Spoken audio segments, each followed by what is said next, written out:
Clubhouse. Today's episode of Three Hosts and a Beacon is brought to you by Boat Rocker, producers of Beacon 23 and the iconic Orphan Black series. Step back into the world of Orphan Black, which follows outsider, orphan, and streetwise chameleon Sarah. After witnessing a suicide, Sarah assumes the stranger's identity and is pulled into a web of mystery, conspiracy, and deceit.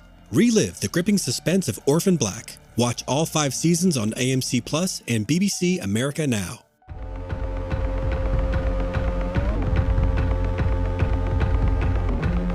Today's Beacon 23 interview is brought to you by Boat Rocker, producers of Beacon 23 and the upcoming series Orphan Black: Echoes. This is Paul, joined once again by Gabby. Yes, hello. This is Gabby. This is Gabby. For another interview of people that bring you Beacon 23. This one is with Evan Weber, the production designer for Beacon 23. Welcome to the show. Well, thank you. It's Evan here. Thanks, Gabby. Thanks, Inez. I'm delighted to be here. We were really excited to get an opportunity to talk to people like yourself that make Beacon what it is. When James Middleton approached us with the idea, particularly for me anyway, the production design, it looks like you have built something that I don't get to see on TV very much. A very well thought out set that it looks like it's like 360 maybe. I don't even know because it's done so well. And we really were excited to get a chance to talk to you about everything that went into that and everything that led up to that with you. Yeah, you're probably our favorite person. Well, you say that to everybody. I'm sure you do. No, really, we rave about your art. It is art. It's so amazing. And especially for sci-fi, I mean, gosh, so much thought and care. It's just, it shows, and it's amazing and impressive. I'm sorry. Well, that's nice to hear. Of course, it's always nice to hear. Thanks for saying so. Well, for people that may not understand what it is that a production designer does for TV and film, can you tell us what your role includes? In general, it's the look of the show, but of course that's in concert with the director of photography and absolutely the director, and more specifically, in a kind of generalized way, is the showrunner. And they do have quite a bit of authority over what ultimately gets put on the screen, because there are several directors that go through it. So as you're doing a TV show, you contend with all of the specificities, I guess, generally of each one of the scripts. In the end, we had about 20 scripts. It's cut together to be 16 episodes. But there were several directors and a few that actually lingered for a few episodes, which was great.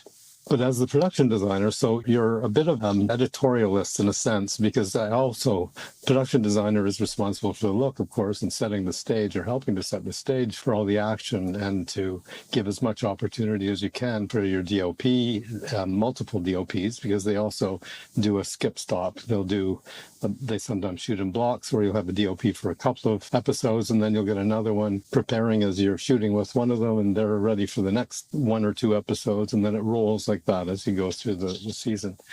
So it's a bit of a juggling act. It's a bit of a Rubik's Cube. And it's at the same time, you have to have a fairly particular guiding editorial eye. So you know where we're heading in general. And so you can kind of put up the guardrails aesthetically for everybody to understand what you're trying to communicate, what you're trying to actually not so much get out of the show, but give to other people as they're watching the show.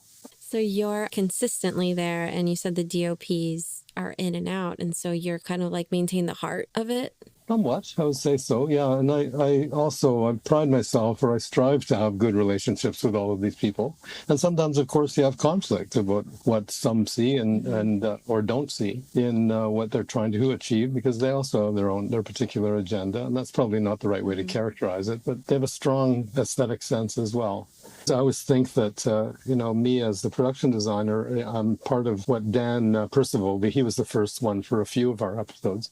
And we talked pretty clearly about this idea of being a 3-legged stool, where we have the DOP and we have the production designer and we have the director. And Dan also played the role he was quite a strong director, a strong, very, very focused point of view. And so he and actually we also had a previous production designer. He left before we started shooting season 1, but we really had a hand in glove relationship, because I arrived on the scene because I was the supervising art director to start, because I was local for everything. And before Todd Fjolstad arrived, he had already sort of given me the okay to start.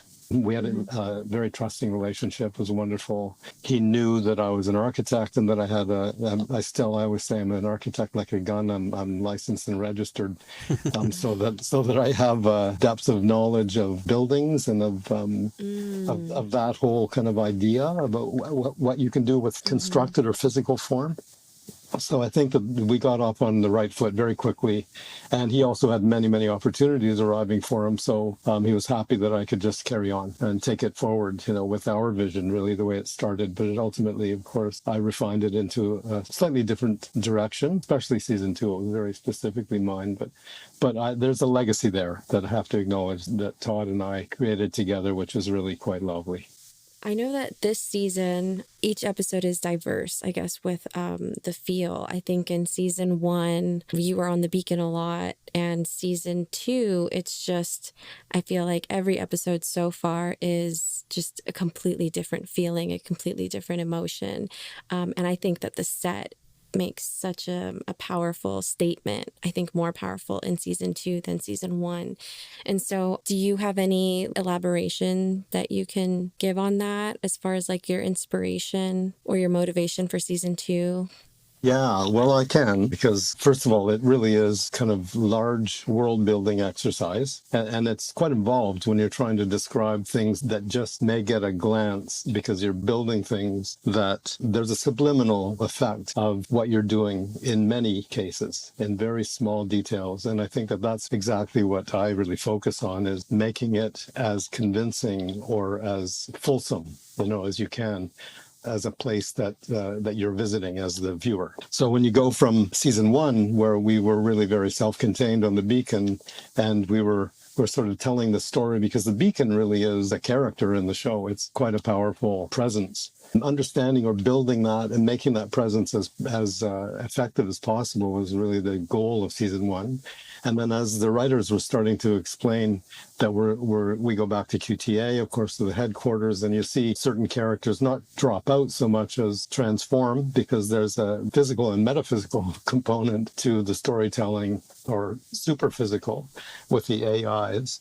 Little did we know, of course, during the shooting season 1 and season 2, AI became quite a current discussion and quite a powerful presence in our world, our personal world. So it was prescient, it was kind of nice, because we've been thinking in those ways, how does a character which isn't real become very, very real and become you, become part of you, or part of the character. So when we go from the beacon and we built these sets, which would be top to bottom, I guess it's a very hard way to describe the sets, but that one was a hermetic world. The only contact it has, it was really part of its meaning, or its raison d'etre, was that it was meant to guide other people coming faster than light toward and away from black holes. And I guess in a fashion too, like a lighthouse would be, it would be a respite in a storm, or in danger, as well as trying to prevent danger. Then the world gets bigger and bigger as we start leaving the beacon, but we're also going to other beacons, where you saw Iris on her beacon on 67, and we do develop the world much more dramatically through season 2.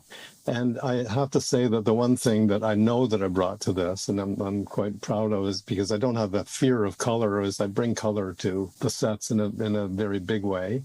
And you can see it specifically, I think, in episode 2, when Harmony goes to QTA, and it's this kind of otherworldly place, in a very different sense of being otherworldly. Well, I definitely got like Black Lodge vibes from that setting. The red walls, and it really stood out to us. Just as like a nerdy technical thing. I adored kind of the simplicity of it, sort of like the little facades that they used to have for like old shows like The Prisoner or something like that, where it was like a very controlled, tiny environment just for that person.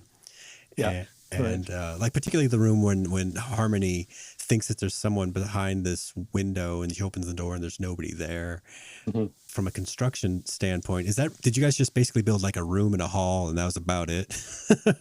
Well, we did. We built a few standing sets, small standing sets, but they were Of course, there were some matching walls and matching windows and so on, because we used this dichroic film, which was really important for the kind of shape shifting and transitional, especially color wise, the transitional nature of it. It's got a pearlescence. It's got I mean, like I say, it's a shape shifting material. It's true that we actually occupied just a very simple hallway that we recreated. And I think the other thing that you'll see in most of my work, especially on the show, is that there is that, like you've just touched on it, there's this kind of anachronistic element to it. There's a super future notion to it, but there's something that actually acknowledges the past. And in the way that I understand it is, and one of my goals is to make things simple without being simplistic, meaning that you get it, but you actually, as you ruminate on it or you meditate on it, it actually becomes more profound. It becomes more effective, where simplistic is really a one-liner. And I also sometimes will say there's a big difference between metaphor and simile, and metaphor is really what I sort of strive for, because simile is, this is like this, well, metaphor is multifaceted, and it can lead you in many ways. Like you saw the prisoner or some kind of allusion to the prisoner, and it's not lost on me. I'm really delighted to hear this, because there is this study that I do generally in seeing where we've come from, and you'll even see it in all the way through episode 1 or rather season 1, where it's a high-tech machine that they're living in, but what are all these switches and lights and so on? This is really like old tech, to me, and you can correct me if I'm wrong, but I think it transmits as this, just like what you're saying, this historical piece, as well as something that's very future oriented. It's got that kind of dichotomy to it. I think it very successfully does that. The nature of needing to have a bright light out in space for spaceships to look at, right? Right. Yeah. It's old tech in a very kind of simple way. It's old tech, but it's got such a power, or it's got this kind of mystery or illusion to it that's pretty captivating. To me, it was, at least, as I was reading the early scripts and working with Zach. Of course, Zach Penn, the early discussions with him. There's depth. Everything that you're describing, you add significant depth to your work, and it is incredibly powerful. And that episode is just eye candy. Even Iris's beacon was so beautiful too, but that episode with Harmony specifically, you need an award for that. Well, thanks for saying so. No, I'm pretty proud of the stuff, as you can tell, and I don't mean to sound arrogant, but I am very proud of what we had done there, what we'd achieved. And a fantastic art department, I have to say. And that's when I go back to that notion as, what does a production designer do? And you're this kind of guiding editorial vision. You'd seriously rely on the talent and skill of the people that you bring to it. And I think that's also probably unspoken, or not spoken about very often, is it's a skill, or it's a talent potentially, to actually gather the right people to do a show, not just gather good people, and I really feel strongly that we gathered the right people for this one in our art department. Oh, 100%. You said you're an architect. You were an architect before becoming an art design, before working on film. Yes, I was trained as an architect, and I am a bit of a nomad, and I think that goes with being in film anyways, is that you're a bit of a carnival worker, in that you move around quite a bit. And so similarly, as an architect, I worked in many places around the world and pursued working for people who are very talented and skilled. And I'm proud to say that I was able to collaborate with some of the best, really. Well, I was trained in the late 80s, so that gives you a sense of my age and experience, I guess.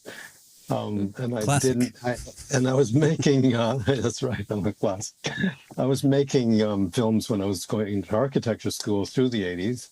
And that's how I arrived in film, because I already had a strong sense of storytelling and visual storytelling, not only constructible storytelling, as from being an architect and from working with some great people. The stories you must have. What you're describing sounds like a background that is very diverse compared to some others that I've had the chance to interview in the past, where I would normally at this point ask about film-related influences, but it sounds like that'd be a very limiting question for you. So where do you, if you were an architect, you probably weren't building beacons type. Oh, right. Yeah. So how do you pull that together? Where do you get the space age type influence, but know how to make it look like it would work? Yeah. Well, fair question.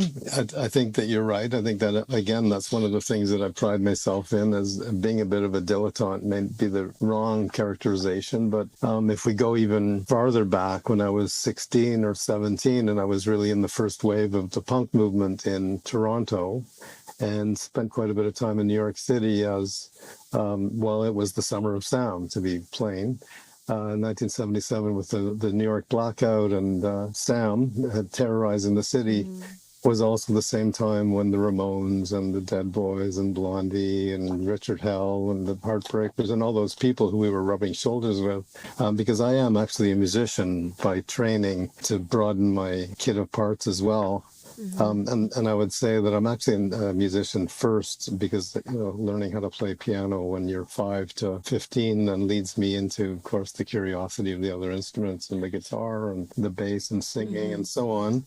That's where I ended up in the 70s, before I ended up going to architecture school in the early 80s until the late 80s. And then it's a roundabout way to answer your question, Paul, but I think that the multi-influence, like I frequently, because I teach as well in design schools, I'm an external examiner and a lecturer at option studios in architecture and in graphic design studios. And I always say, if you're going to be contributing to the culture, and it may sound a bit high-minded, but this is exactly what I love to do. And if you're going to be contributing to the culture, then you better be interested in the culture in a broad sense. And so all of its expressions have to be brought to bear. And you should be aware of who your colleagues are. And not so much in a look over your shoulder capacity, like, oh, gee, who's better than me or who's going to overtake me, is who's thinking, who's like-minded or who's not like-minded. And you can learn a hell of a lot from them. It's not a trite thing to say that you learn from your failures and you learn from your miscues as much as you learn from your successes. And you'll learn those things from other people when you learn what you like and what you don't like by really being very aware of what everybody else is doing and the people that you admire the most. So does that answer your question, Paul? Is that a reasonable way to see it? It gives me a very full sense that you're pulling from much more than just, well, I liked Blade Runner when I was a kid. And that's right. Depth. Yes, depth. Yeah. Well, I can honestly say I can't say I never designed a sci-fi show before, but I'm fortunate enough also to have worked on some I worked on the Avatar: Way of Water only a few years ago as a set designer, but that's where you learn your chops too. And I think that's the other part that's really important, is that some people kind of arrive as production designers, I guess, and I've worked for many of them. And sometimes there's a frustration in working with somebody who doesn't really have the interest or the breadth of knowledge or breadth of interest, let alone breadth of knowledge. So I felt very strongly that I've arrived at being a production designer, just like I arrived at being an architect, from being a journeyman, from being an assistant, and being a sponge, So in the same way as you're looking at the people you admire, you can also, and that you look at the people that you know that you don't want to emulate. The more experience you get doing that, the better you're going to be. And I feel fairly strong about that idea. That's very consistent with what I hear from another person associated with our little podcast network anyway. We work with a set decorator named Beth Kushnick. Right. We record and edit her podcast with her. And she mentions all the time that the people that she wants to work with are people that have just such a depth of knowledge in, art specifically, time periods and styles and stuff that relates to being able to converse about things without having to take it down to a level that isn't useful anymore. And it slows things down to take it to that level. But you have to have that grounding to be able to go back and forth like that. Yeah, no, that's a nice way to put it. I saw that you worked on Why the Last Man, and she was the set decorator on the pilot for that, but she didn't continue with the actual show. Oh, that's right. They did some of that I think they did it in New York. That's where she's based, yeah. It was brought to Toronto. Yeah, and that exactly, that was quite an involved show. And I actually had to step out of it only for health reasons at a certain point, but I did the first few episodes. it was a spectacular show to work on. It was so ambitious, remarkable. And I certainly learned a lot on that show. One of the biggest learnings that I get from that show, I would say specifically, is to know what I would say to some people, when to fall on your sword. There are some things where it's so critical that that texture or that form must be part of this specific episode or shot or sequence. And when you get challenged on it, it's a kind of knowing in your gut, but it's also to be firm enough to say no. I will not allow that to happen. There are some other things that you can say, I get it. We're actually in the zone of the idea rather than in the zone of the specific form of the idea. And there are many ways to express ideas. Good ideas are actually a bit of a dime a dozen, to be honest, but beautiful expression of a good idea is quite rare. And I know that full well. I know that you can have a great idea and just end up with the worst expression of it, and it's not good. Yeah. So that said, do you have a specific genre that you like to work with or a specific style that you like to portray? I can't say that I do. And I examine that off and on because I think that I've got a broad curiosity, as you probably guessed, and I love learning. So when something comes at me, like there's a potential, I've just been speaking to somebody about a show that may have some animatronics. I've done very, very little in animatronics, but I've done a certain amount of modeling and I understand animatronics in the virtual world and, the software that you use to create puppetry and so on. So I would love to see that applied in film. That's one avenue that, it's like I should say I'm interrupting myself here, but I think when I get an opportunity that's something I've never done before, I'm more excited than something that I've done before.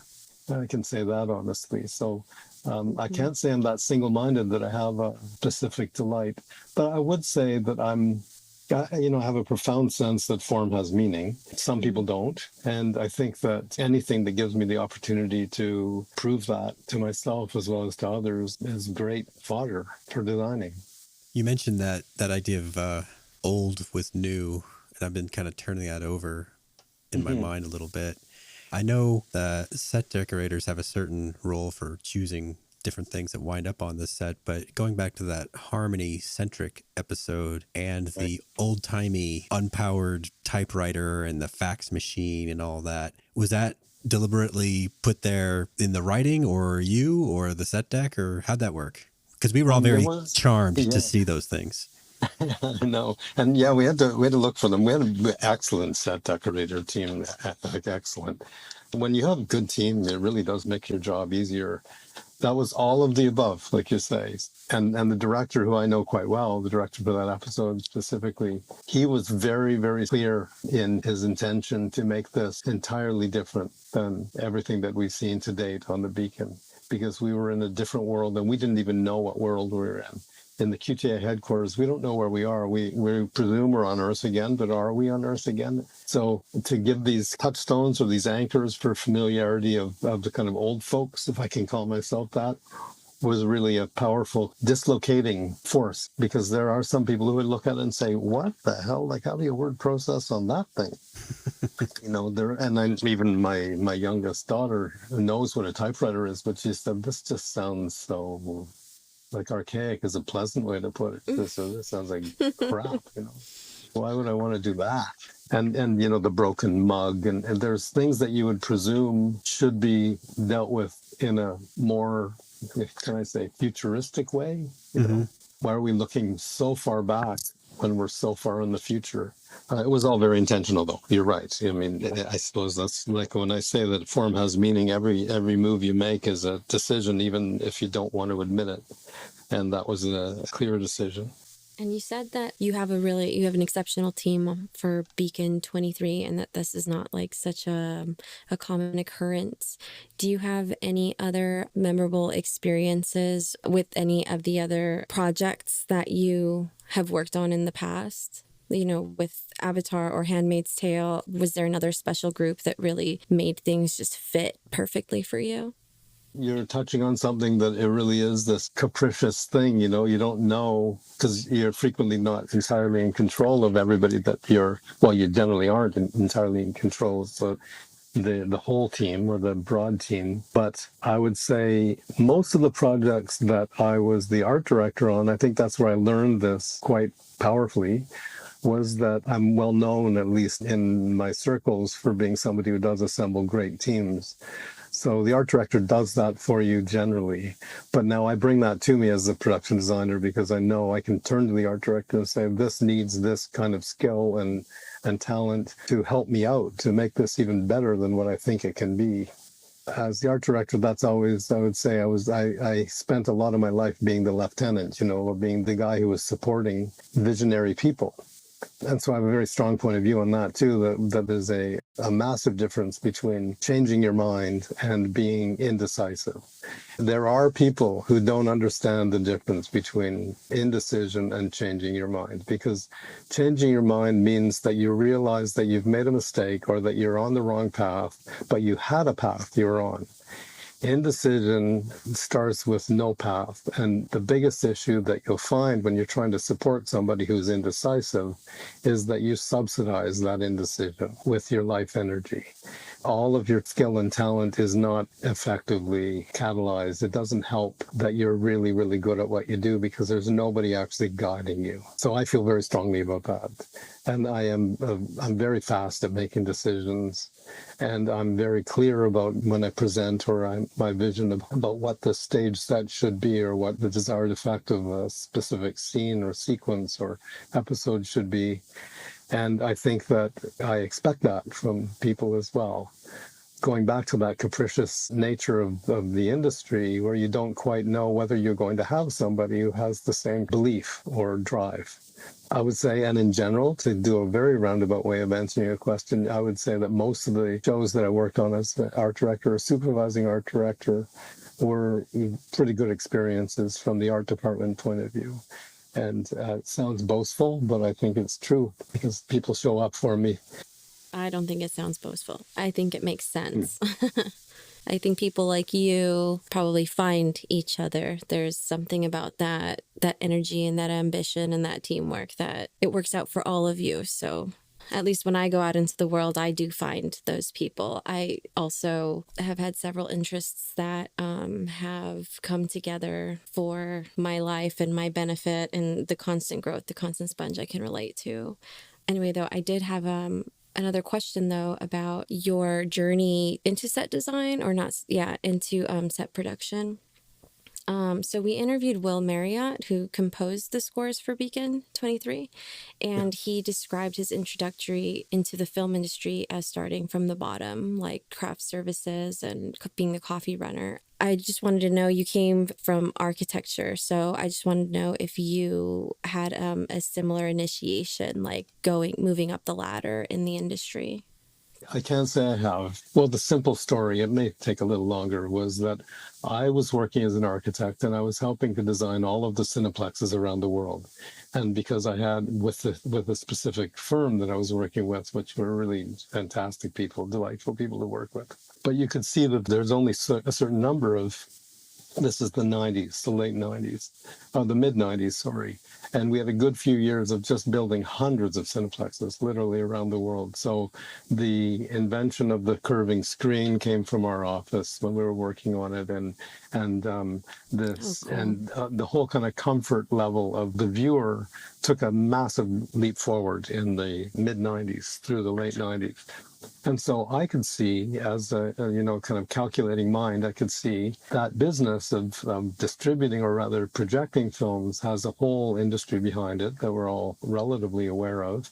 So I started talking to people and bringing my small, what I would call industrial documentaries. And they're very kind of ethereal and they're artistic in that I had a documentary I would call that was all about translucency, transparency, and light.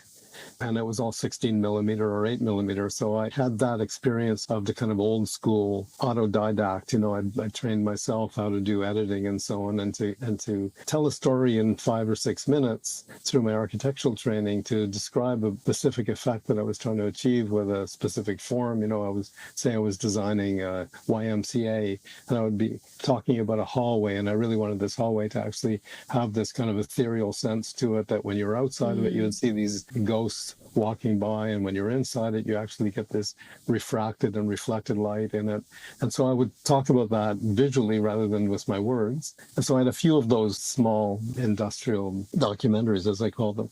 And I went to people and said, how do you make these films? Where do you, I know you guys project them, but now who distributes them? Let me talk to the distributor. And now who actually makes these things? And where is the facility that they make these things in? Not the studios so much as locations, or even just the production offices. And several of the production offices, you discover very quickly, are really these kind of derelict areas of town, and they're just a kind of warehouse, or they're rat infested, wherever in the world or in the city. And you realize that they don't really need architects, but they need people that have that kind of drive to make the film, to gather the people to make it, to start making it, to gather the people to write it, to shoot it, to direct it, whatever it may be. And so that energy, I realized, because I also felt rather dumb in that making those small films in architecture school, I didn't really dream that that was a job. I just thought that was part of what I did, that it wasn't an independent job. And I carried that into my architecture. I would generally, it was sort of storyboarding in a way, when you're telling a story, because you are an entertainer when you're a designer in every sense of the word. You have to bring people along in your vision. You have to show them what you see and how you're going to be delivering this to them and giving them meaning in the spaces that you're creating for them. While I was on that kind of junket in trying to gather some work up for the architecture office, I realized that that was a no-go for the architecture office, but it was really an exciting moment for me. And I met the right people who kind of looked at me and said, first of all, you know how to draw, you know how to tell a story, you make films. Why aren't you making films? What are you doing? And it was a kind of an epiphany. And I basically got launched into being a set designer just from that. So I didn't have to go and get coffee. I didn't have to do prints. Not to say that I wouldn't do it, because frequently you do. When something has to get done, you just do it. Well, some people don't have that attitude, and you learn that pretty quickly. But when something's got to get done and you really are kind of all in the same boat rowing toward a destination, you're going to do whatever it takes to get to that destination. And whatever it takes sometimes means getting on your bicycle even and running, several blocks to pick up a print from somebody. And those were the old days. It sounds kind of nostalgic, but I had a pager. I didn't have a cell phone. And we had a pocket full of quarters, for stopping at a phone booth to phone with their panic, or to try and find out or tell people where you are and find out what was next. So as a set designer, I was still doing things that would be a trainee assistant art director or that sort of thing. And I think I know actually I was told by a few different designers and art directors, they said this is exactly why they wanted to have me working on their film, because I didn't just say no. I didn't say, I don't do that. I sit at my desk and do this. So I was less single-minded and myopic about what my role was, just knowing I was part of the team. I say to people, it's not a raffle, it's not even a lottery. It does take a certain willfulness and a positive approach to just getting something done. It was good fortune, but it wasn't entirely good luck. Exactly. Do you remember the last time you had to use that pocket full of quarters? Do you remember the last payphone you used for this in this situation? I do. I got my cell phone. It was in 1998, and I was on a TV movie, and I was way out in the boonies. So yeah, that was 1998. I remember it quite well because it was this exotic thing. You could pick up the phone. It was very expensive to use the phone, but it was so useful. It was ridiculously useful. Pardon me. We were all around then. We all remember that. Are there any technical challenges that you faced on the Beacon set? You know what the most exciting thing about it to begin with was I realized that Beacon and design wise, that was what the excitement was to me. First off, was that I knew that this thing visually was not going to be a horizontal set in any way. That was the exciting thing. We were going to have to make buildings that were buildings. They couldn't just be sets. They had to be at least 3 stories tall. One of them was 5 stories tall, the other one was 3, and then we also had independent pieces, so the gravity well and their spaceships and so on. You see when you're in the Amboina or those sorts of things, they were sitting on the ground. But when I started doing a little bit of research, and I was actually quite adamant and probably a little petulant or adolescent about it, was that I didn't really want to see much other sci-fi. I didn't want to study them intently because I also knew that some of the set designers had experience on those shows, so I could see what they were told and how they were imagining it, and then I could tell them, no, this is the way it's going to be, because the spiral staircase is a really critical element, of course, in it, because that's also a kind of disorienting device. It's orienting and disorienting device. And we really did build a 360 set on, like I say, 5 stories on one and 3 stories on the other. And the excitement to me was that you then get, the camera actually gets to go do vertical movement. It doesn't just do horizontal pans all the time. That you actually get this fantastic geography, that the action, the photography, the light is a totally different thing. Did you have to rely on practical lights, or were there allowances for studio lighting? It was mostly, well, there is some studio lighting because we built them in the studio, which was what was phenomenal. We had studios that we could do that. We had a great construction team too. But I was fortunate enough too that I could work with engineers. I knew I was comfortable working with engineers because we needed to work with structural engineers. It was really that important. Nonetheless, you have to make sure people are safe and sound. You also have to make sure that this building doesn't rattle and clank and so on, unless you really want that rattling and clanking. So we worked pretty studiously to make that stair. I think that we probably had about 60 tons of steel on that show, which was entirely unusual.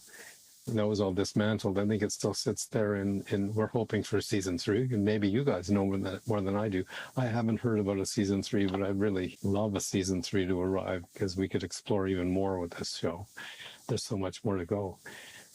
That was the excitement in the show. The initial excitement was the idea of orientation, disorientation, spiraling, zero gravity, all of that, and achieving it in a vertical milieu or environment rather than a horizontal. I did watch some of the Star Trek. We do so much Star Trek in Toronto. So some of the Star Trek, and you really are largely confined to the horizontal world. Through no fault of the designer, it was really just the nature of the show, and it's the nature of the way they shot it. I think we decided to shoot it was that you don't even doubt the gravity in that show. The show has gravity. You're in a vessel, or you're in an environment that has some capacity for gravity. And the one thing that I loved about Beacon was up and down was even in question. You were always up when you're acting, but then there are these great shots of Lena Headey and Stefan looking at each other over 5 floors or 6 floors. They're both looking down, but they're looking at each other from opposite ends of the beacon. And that was a really exciting moment for me. I thought this, when you start talking about the storytelling and the story points, you have to talk about what's down and what's up. And you have to be specific. Down and up related to what? No, not to gravity, but to the beacon. There is no up and down in the beacon. There's a cupola and there's an antenna and so on. And some might see it in an orthodox way that the cupola is on the top and the antenna is on the bottom, but not necessarily. Because the gravity well is holding you, it's the center point that's holding you as you spin or rotate. Yeah, that was a really fun scene. I rewound it multiple times because I loved it too. It's like, what? Realistic? You're explaining it? That's great right. for space shows. You said that you tried keeping it outside the box as far as like design goes with this beacon set. Were there any life experiences or cultures that you pull from that help you with this set specifically, but also, I don't know, past projects, anything that stands out? Well, I would say the impetus for the design of this thing was again that kind of heavy architectural expression, meaning it was like what we would generally consider brutalism. It was stuff that like concrete and those kind of heavy sculptural shapes. But the idea of this concrete beacon out in space, it was already kind of aesthetically unorthodox because concrete is a very malleable material until it's not. And so that was part of our initial impulse on this. So the history of brutalism, brutalist architecture was really powerful, and especially for first season, because we're talking about this. I always say that we're very proud to have been born and raised in Toronto because I think we probably have one of the most diverse, pluralistic societies. So we're aware, and we are a city of neighborhoods.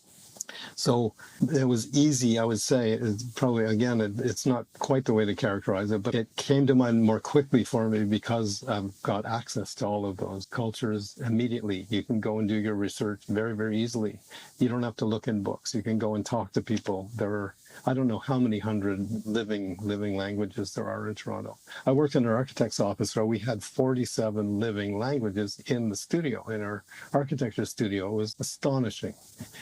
Well, it has been an honor getting to look into your mind or having you share your passions on screen and in this podcast. I definitely believe you are exceptional at creating depth, and I can pause any scene when watching Beacon 23 or Handmaid's Tale or Shape of Water and print that and proceed to hang it on my wall because it is just, you are an artist. So thank you so much for that. My last Very question, kind. have you had that moment, and I'm sure I already know the answer, but have you had that moment where you realized or believed that you made it, you're living your dream? Wow. Wow. Yeah, but yeah, I guess so. I mean, I feel like I've got an immense pride in what I've achieved and I've been, the people that I've been able to work with or have allowed me to work with them, collaborate with them. There is always, and it probably says more about me, but maybe it says a lot about people who are similar in that there is a bit of insecurity. The industry is really going through a revolution right now.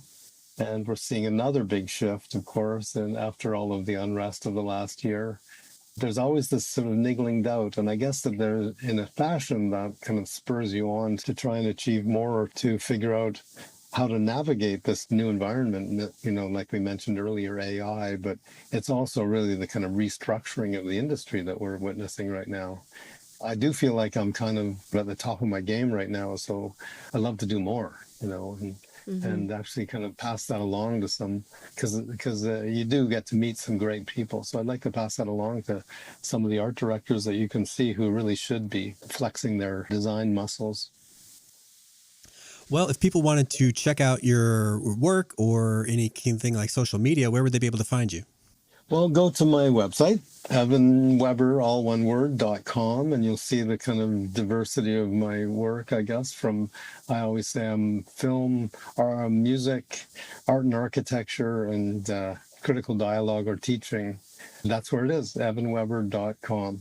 It's a pretty condensed or refined site, so it doesn't overwhelm, but it gives you a sense of it's, you land on my film page before you get anywhere else.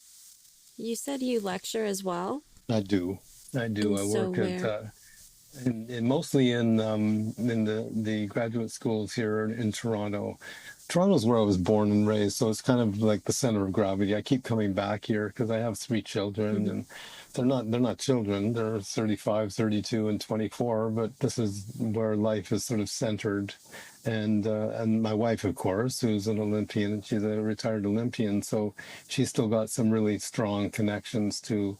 She's a sailor. She was the gold medal in LA in 1984 in Whoa. windsurfing. So she's got a great amazing. she's got a great world that's still is quite active. All of her sailing friends and Kind of a high bar colleagues. for achievement. Yeah, a bit. Kind of hard on the kids, I would say. Our youngest one was saying that the other night, saying, "God damn it, how come you got a gold medal and you with your Emmy?" So she was giving me giving me a rib, at the same time. She wants me to get an Oscar. I said, then you'll compete with mom. as a gold medalist. Thanks, kid. That's funny. Well, like Gabby said, it's been an absolute pleasure talking to you. I had an impression of how this conversation might go, and it went in a very different, very cerebral, quasi-philosophical direction, and I'm glad I could keep up, because it sounds like you're a pretty smart guy. So it's well, absolute thanks for pleasure. saying that's that'll go to my head. You got to watch it. You're Canadian. You're too you. polite to actually brag. So, but we know. So thanks for making the time to talk to me, and your interest, of course, in what I've been doing, what I've been up to, what I am up to. Thank you, all of you guys. Thank you for making the time to talk with us today. You're welcome. Thank you for listening. This has been an original Pod Clubhouse production. Pod Clubhouse is a podcast network dedicated to encouraging collaboration among podcasters and friends to bring a fresh voice and diverse perspective on a wide array of content. Please visit and leave a comment for us at podclubhouse.com. Rate, review, and subscribe to our podcast feeds on Apple Podcasts. Follow us on Twitter, Instagram, and Facebook. You can find us at Pod Clubhouse. Our DMs are always open, and we'd love to hear from you. Pod Clubhouse.